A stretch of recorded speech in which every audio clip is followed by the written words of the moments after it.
রোজার ঈদে আসলে সালামিটা নিয়ে বেশি এক্সাইটমেন্ট কাজ করতো।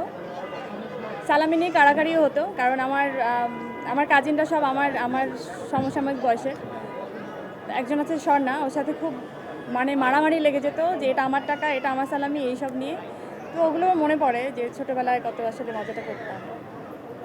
সালামির টাকাটা আসলে কোথায় ব্যয় করতেন বা কাজিনদের সাথে ভাগাভাগি করা হতো? চিপস খেতাম, জানি না কিভাবে চলে যেত। আপু ছোটবেলায় সালামি পাইতেন, এখন সালামি বেশিরভাগই দেন, পাওয়া যায়। সালামি পেতে ভালো লাগে নাকি সালামি দিতে ভালো লাগে? দুটোই, বিশ্বাস করেন। যখন পেতাম তখন একরকম ফিলিংস ছিল, আর এখন যখন দেই তখন ওই যাদেরকে দেই বাচ্চাদেরকে, মানে ছোটদেরকে আমার থেকে, তো ওদের খুশিটা দেখলে অনেক তখন নিজের আনন্দ লাগে। বিকাশ পেমেন্টে 10,000 টাকার বেশি অফার, শপিং চলছে তো। আমরা জানি পরিমণির বাবা মার পরে সবচেয়ে বেশি যাকে ভালোবাসে সোশ্যাল মিডিয়াতে সবাই জানে নানু ভাই। সেই নানু ভাই চলে যাওয়ার পর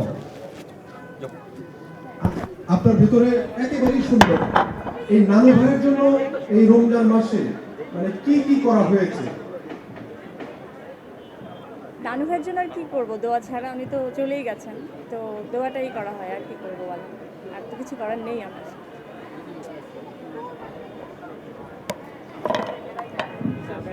আপু, ঈদের দিন সকালে আসলে এখন বর্তমানে কি করা হয়, যেহেতু বাচ্চারা আছে তাদের সাথে আসলে মজাটা কিভাবে করেন যদি শেয়ার করতেন? ঈদের দিন সকালে আমার আসলে ঈদটা শুরু হয় ঈদের আগের দিন, মানে চাঁদ রাতে। মানে ওই সময় যে মজাটা হয়, যেমন মেহেদি লাগানো, খানা পিনা বানানো, সমস্ত রান্না করা।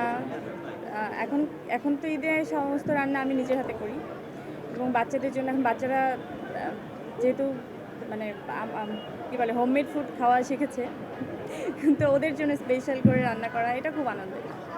যেহেতু চাঁদ রাতে পড়েন, আসলে চাঁদ রাতে ছোটবেলায় বোম ফাটানো হয়েছে কিনা এটা যদি একটু বলতেন।